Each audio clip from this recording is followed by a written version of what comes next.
Luna did not cry when her labor began. She stared at the shelter door. While the first contractions tightened across her thin body, the abandoned gray cat remained frozen on a folded towel under the fluorescent lights, her wide amber eyes locked on the hallway, as if she were waiting for someone no one else could see. Dr. Nathan Brooks had delivered hundreds of litters in his 12 years as a veterinarian, from golden retriever puppies to orphaned raccoons, but he had never seen a mother cat ignore her own pain to watch an empty doorway with such desperate intensity. The small examination room at Green Meadow Animal Shelter smelled of antiseptic, warm blankets, and rainwater tracked in from the storm outside. Thunder rolled across the Ohio sky, rattling the windows every few minutes. Yet Luna did not flinch. She only kept staring. 3 nights earlier, Emily Carter had found her curled beside a dented dumpster behind a grocery store on the edge of town. The cat had been soaked, underweight, and so close to delivery that Emily had rushed her to the shelter in the passenger seat of her Honda Civic, whispering the entire 20-minute drive that everything was going to be okay. At first, Luna had seemed too exhausted to move. But the moment Dr. Brooks placed her on the exam table, she wrapped both front paws around her swollen belly and let out a low warning sound that made everyone in the room stop. It was not aggression. It sounded more like fear. The ultrasound that afternoon had raised questions Dr. Brooks could not answer. The kittens were alive, their tiny heartbeats flickering clearly on the monitor, but one shape on the screen did not look like the others. He told himself it was only an angle, a shadow, a trick of old equipment. Still, the image stayed in his mind long after he went home that night. Now, just after 2 a.m., he stood beside Luna in blue scrubs, sleeves rolled to his elbows, while Emily hovered near the counter clutching a clean towel to her chest. The first kitten was coming. Luna's breathing grew shallow. Her claws pressed into the blanket. Yet even as the pain intensified, she kept turning her head toward the door, ears twitching at every sound from the dark hallway. Emily noticed it too. "Why does she keep looking out there?" she whispered. Dr. Brooks did not answer right away. He was focused on the tiny life emerging into his hands. Seconds later, the first kitten slid free. The room fell silent except for the rain against the windows. Dr. Brooks reached for a towel and gently cleared the newborn's face. Then he stopped. His shoulders stiffened. The color drained from his face. Emily took a step closer, expecting to hear the reassuring words every shelter worker longed for. Instead, the veterinarian stared at the kitten in his trembling hands and whispered, "Emily, lock the door. Right now." Emily's fingers tightened around the metal lock until her knuckles turned white. She did not ask questions. Something in Dr. Nathan Brooks's voice told her this was not the moment to speak. The click of the deadbolt echoed through the tiny examination room, and for a few seconds the only sounds were the rain tapping against the windows and Luna's uneven breathing. The exhausted gray cat barely seemed to notice the tension around her. The instant Dr. Brooks laid the newborn beside her, Luna bent forward and began licking the tiny body with a tenderness so deliberate that it felt almost human. Her movements were slow and careful, as though she had been waiting for this one moment to prove that despite everything she had endured, she was still a mother. Emily felt her eyes sting. She had worked at Green Meadow Animal Shelter for nearly 4 years, and she had seen more abandoned animals than she cared to remember. Dogs left tied to fences. Senior cats surrendered in cardboard boxes. Litters of kittens dropped off overnight with no note and no explanation. But there was something about Luna that had affected everyone from the first minute she arrived. Maybe it was the way she never hissed unless someone reached too quickly toward her stomach. Maybe it was how she refused to eat until Emily sat beside her and spoke softly. Or maybe it was the expression in her eyes, an expression that looked less like fear and more like heartbreak. On Luna's second night at the shelter, Emily had stayed long after her shift ended. She sat on the floor outside the cat's kennel with a paper cup of cold coffee and watched as Luna carefully dragged a donated baby blanket into the farthest corner. Instead of sleeping on it, Luna kneaded the fabric for nearly an hour, pausing every few minutes to press her nose into the folds as if searching for a familiar scent. At one point, Emily could have sworn she heard the cat make a quiet chirping sound, the kind mother cats used to call their kittens. But there were no kittens yet. Only the empty room and the soft buzz of fluorescent lights overhead. The next morning, Sarah Mitchell found something unusual in Luna's kennel. Tucked beneath the blanket was a faded blue ribbon, frayed at the edges and stiff with dirt. None of the staff had placed it there. They assumed it must have been tangled in Luna's fur when she was rescued, but what unsettled Emily was how fiercely Luna guarded it. When Sarah tried to remove the ribbon during cleaning, Luna lunged forward and covered it with her body, her ears flat and her eyes wide with panic. From that moment on, they left it alone. Even now, as thunder rolled outside and the first kitten nestled against her chest, Luna stretched one paw beneath the towel until her claws touched the blue ribbon lying beside her. Only then did her trembling begin to ease.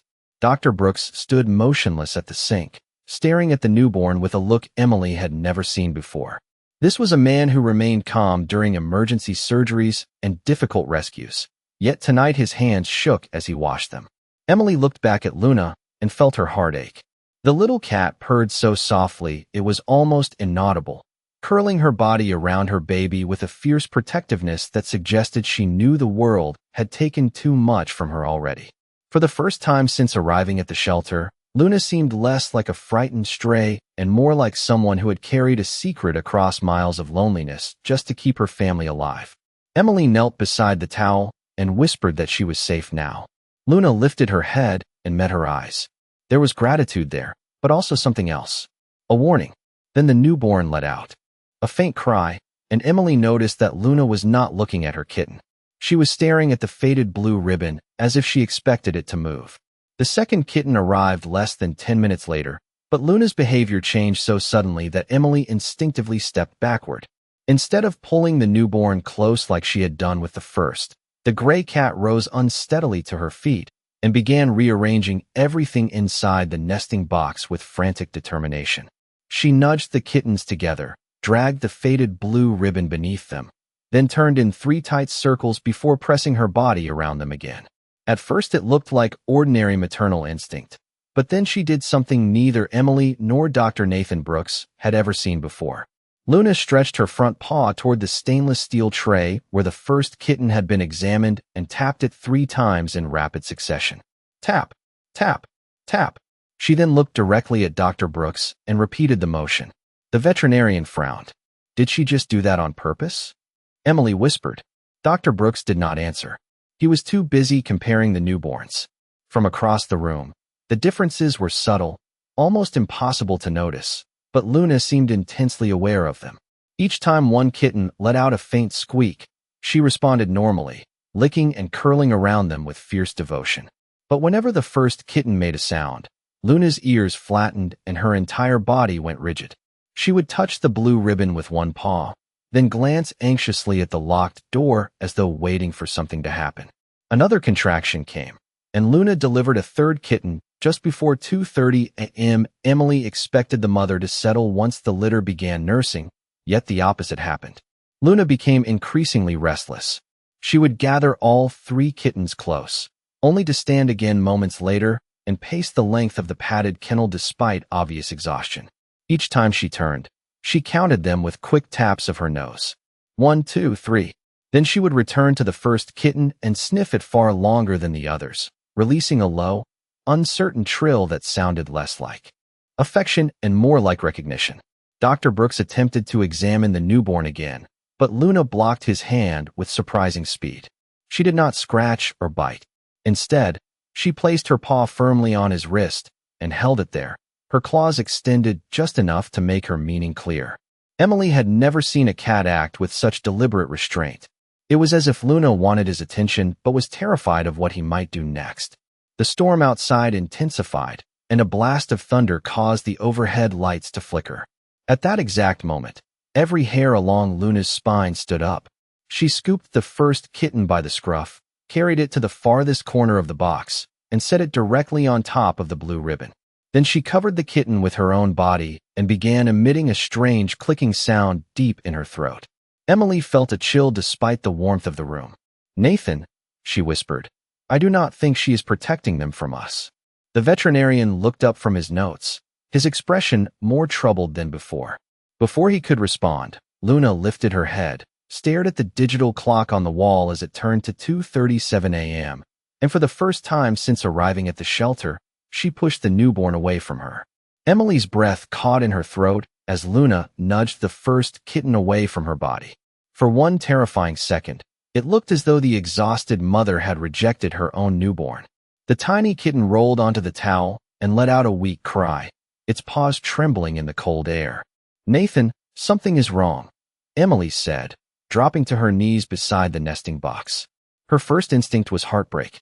Luna had fought so hard to protect her babies, and now she was pushing one of them aside as if it did not belong with the others. Dr. Nathan Brooks stepped forward immediately, his earlier shock replaced by clinical concern. In his experience, a mother cat sometimes separated a kitten that appeared too fragile to survive. It was nature's difficult way of focusing her energy on the strongest offspring. Even after years in veterinary medicine, Dr. Brooks still hated witnessing it. Emily could not accept what she was seeing. Luna had shown nothing but fierce devotion since the labor began. She had counted her kittens, shielded them with her body, and guarded the blue ribbon as if it were part of their family. Yet now, each time the first kitten inched toward her, Luna gently but firmly pushed it back toward the edge of the blanket. She was not rough. She did not hiss. In some ways, that made the scene even more painful. It was as though she had made a deliberate decision. Sarah Mitchell rushed into the examination room after hearing the commotion through the intercom. One look at the kitten lying apart from the others was enough for her face to fall. "Oh no," she whispered. Sarah had managed the shelter long enough to know how attached staff members became to difficult rescues. She placed a hand on Emily's shoulder. "Sometimes mothers know things we do not." Emily shook her head, her eyes filling with tears. "That is not what this is," she insisted, but she could not explain why. Luna did not appear indifferent. She looked terrified. Her ears were pinned back, and every few seconds she glanced from the isolated kitten to the clock on the wall, then to the locked door, as if time itself were running out. Dr. Brooks lifted the newborn carefully and wrapped it in a warm towel. The kitten's heartbeat was steady, but its unusual features continued to trouble him. More concerning was Luna's increasingly agitated behavior. She paced in tight circles around the remaining kittens, emitting sharp clicks and refusing to settle. To the veterinarian, the pattern suggested severe stress. If Luna became too anxious, she could stop nursing altogether, placing all 3 kittens at risk. Sarah voiced what none of them wanted to hear. "We may need to separate the first kitten for the night." Emily stared at her in disbelief. "You think she is rejecting him?" Sarah nodded reluctantly. "If keeping him with the litter is causing this much distress, it could endanger the others." The words felt cruel, even if they were meant to help. Emily looked at Luna and saw not rejection, but desperation. The little gray cat pressed one paw against the blue ribbon and let out a soft, pleading sound unlike anything they had heard before. She then reached toward the towel in Dr. Brooks's hands, touching it once, twice, 3 times, exactly as she had tapped the metal tray earlier.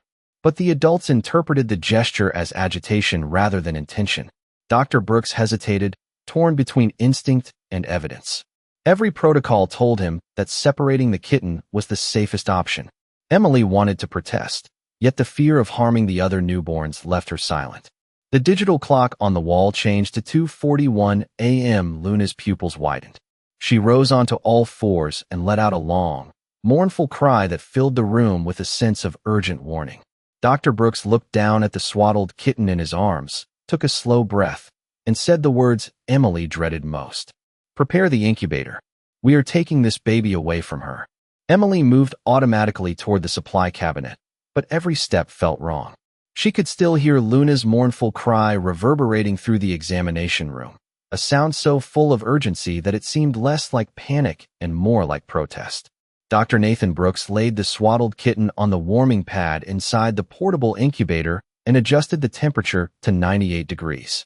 The newborn squirmed weakly beneath the soft towel, unaware that it had just been separated from the only heartbeat it had ever known. Behind them, Luna's distress intensified. Yet instead of lunging toward the incubator or abandoning her other kittens, she did something far stranger.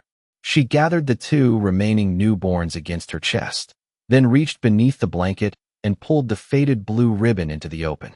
For the first time, Emily saw the object clearly under the bright exam lights.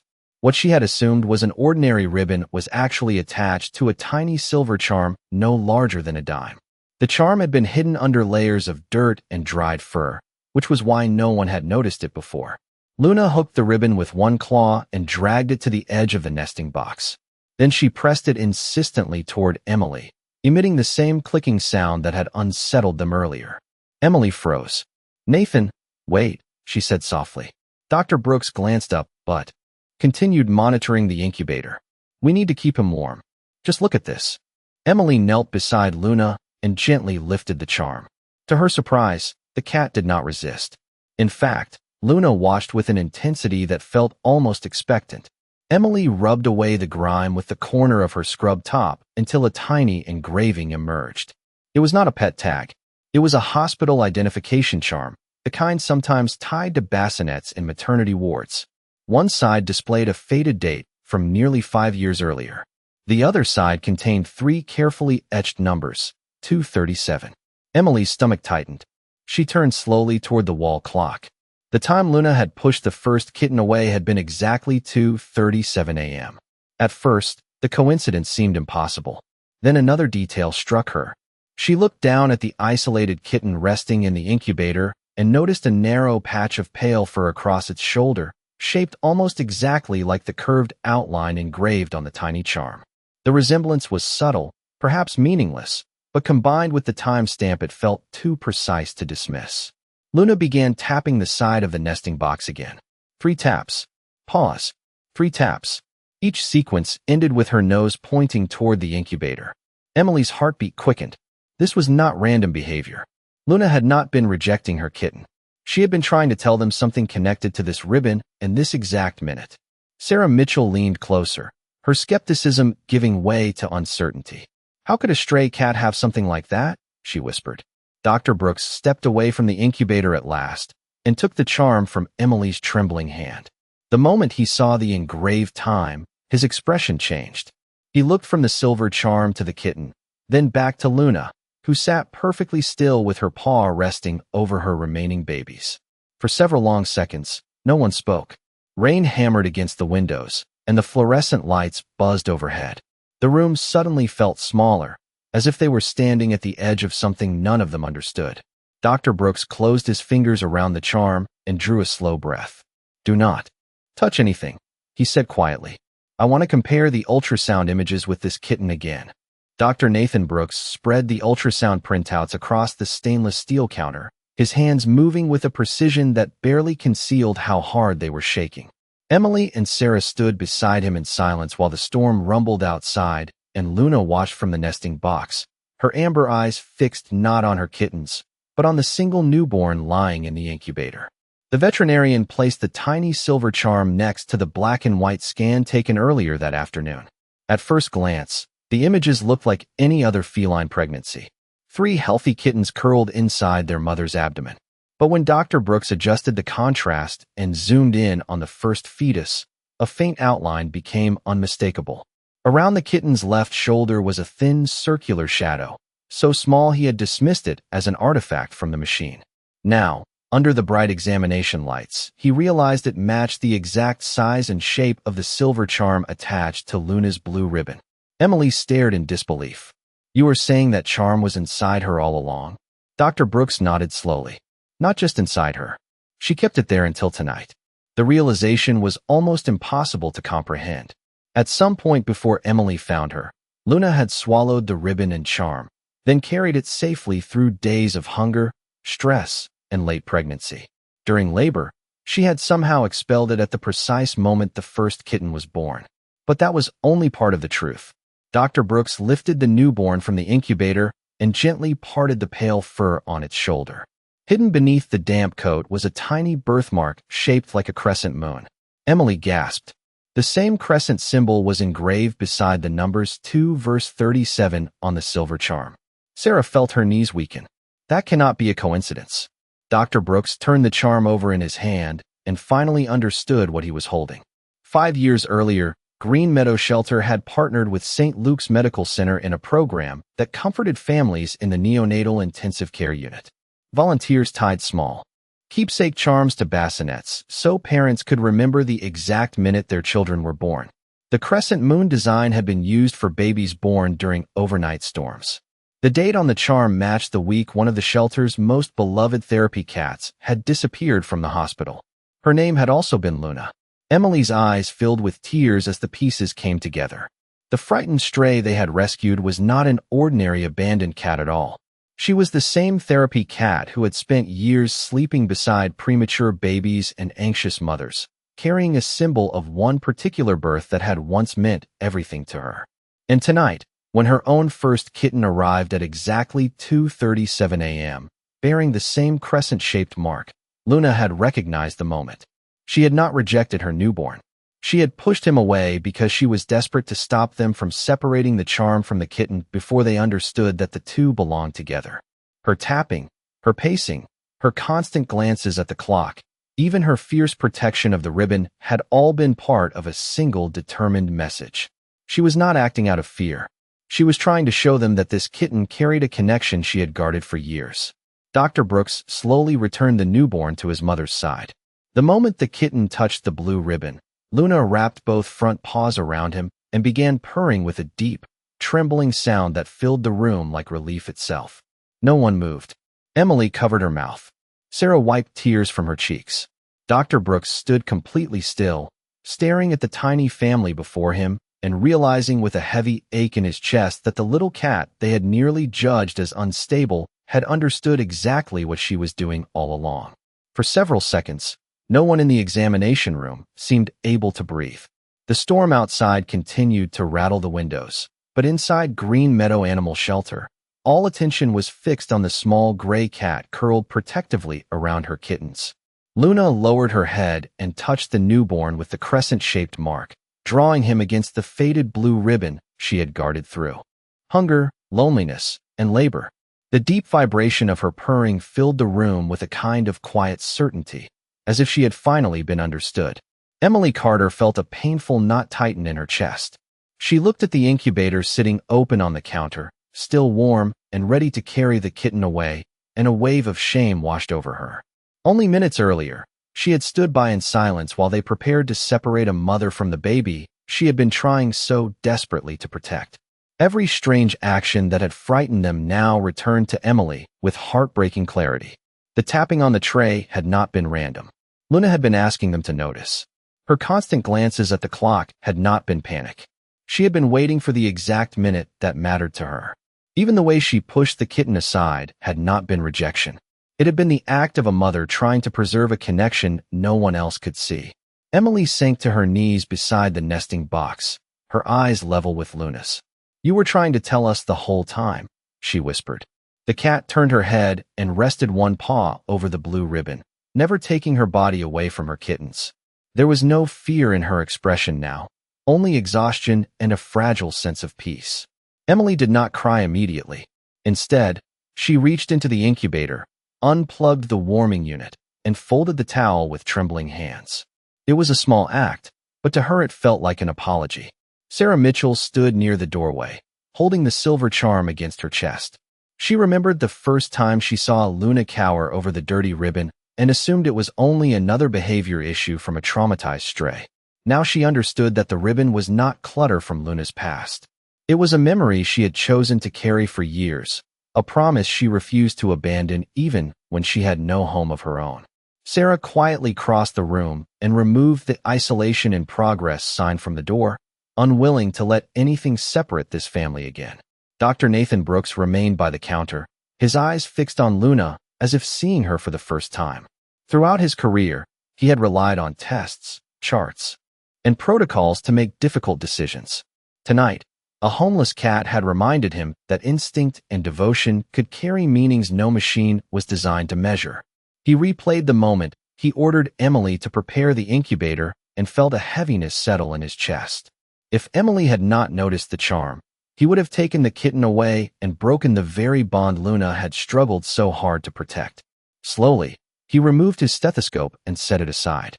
Then he crouched next to the nesting box and placed his hand on the floor rather than reaching toward the kittens. Luna studied him for a long moment. At last, she leaned forward and touched her nose to his fingertips. The gesture lasted less than a second, but it carried more forgiveness than words ever could. Emily covered her mouth, and Sarah turned away to wipe her eyes. Dr. Brooks swallowed hard and looked at the tiny family gathered around the blue ribbon. "We are going to do this differently," he said softly. "From this moment on, we protect whatever Luna has spent all these years protecting." Dr. Nathan Brooks did not wait until morning. Standing in the soft glow of the examination room, he began changing the shelter around Luna instead of changing Luna to fit the shelter. The stainless steel instruments were quietly removed from the counter. The portable incubator was wheeled into storage.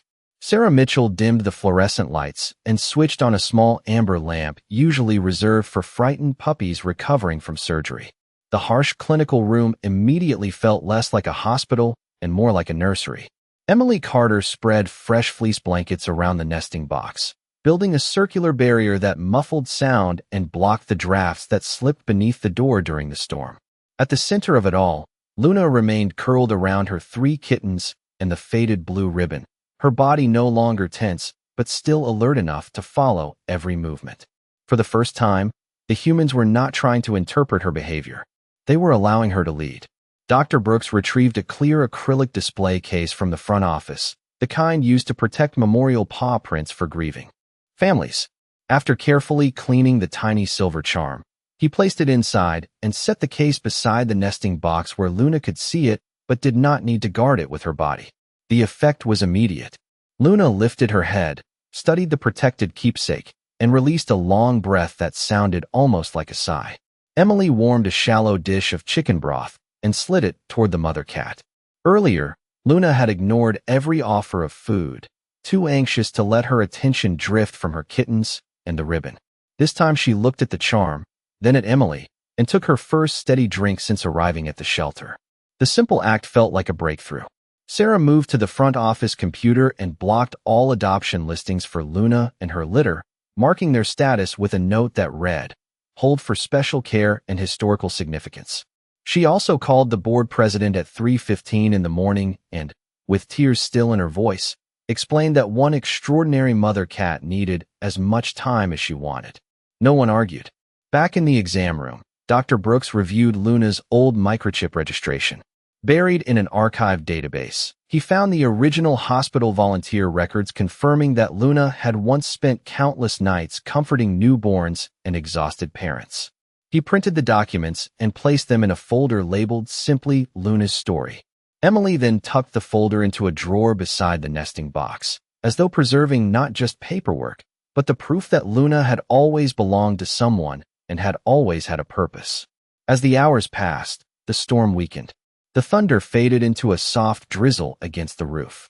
One by one, the kittens latched and began nursing with stronger, steadier movements. The crescent-marked kitten remained pressed against the blue ribbon, his tiny paw resting on the edge of the display case, as if instinctively drawn to the object his mother had protected for so many years. Luna watched him for a long time. Then, in a gesture none of them would ever forget, she rose carefully, stepped over her sleeping kittens, and placed her paw on the outside of the clear case.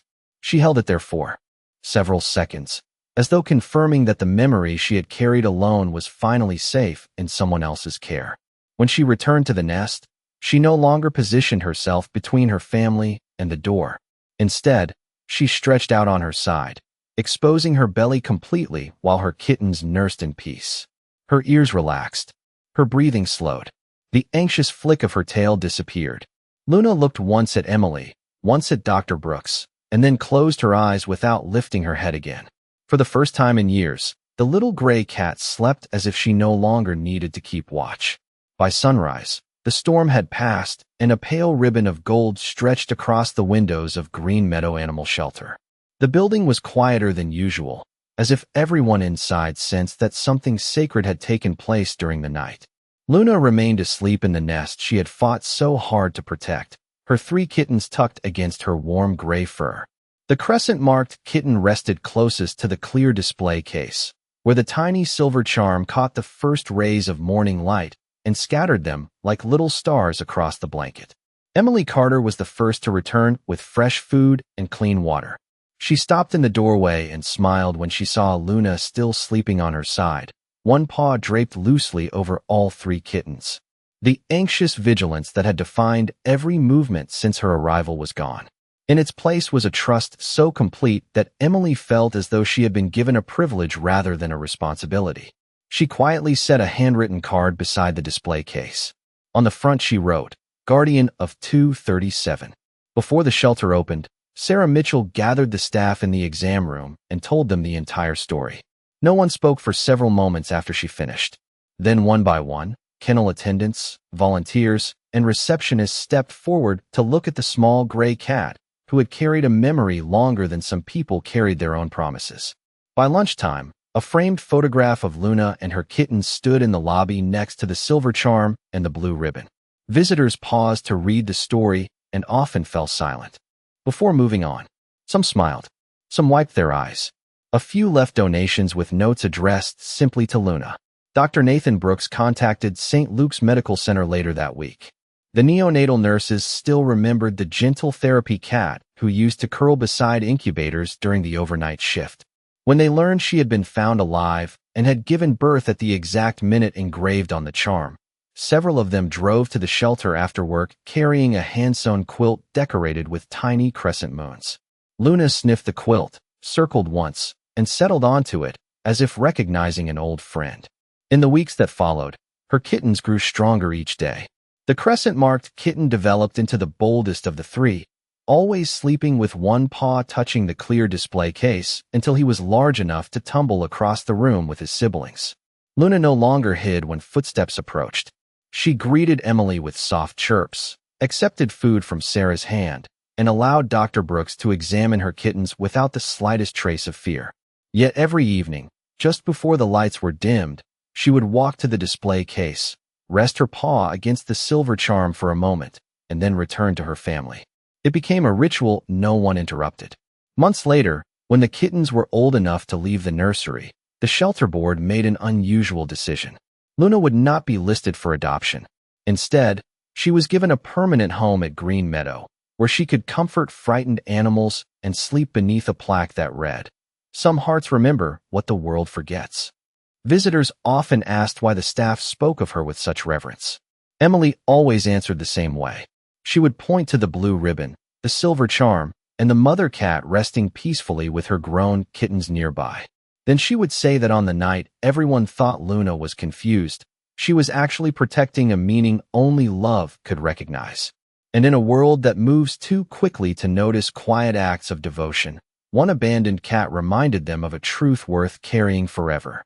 The smallest hearts often guard the greatest memories.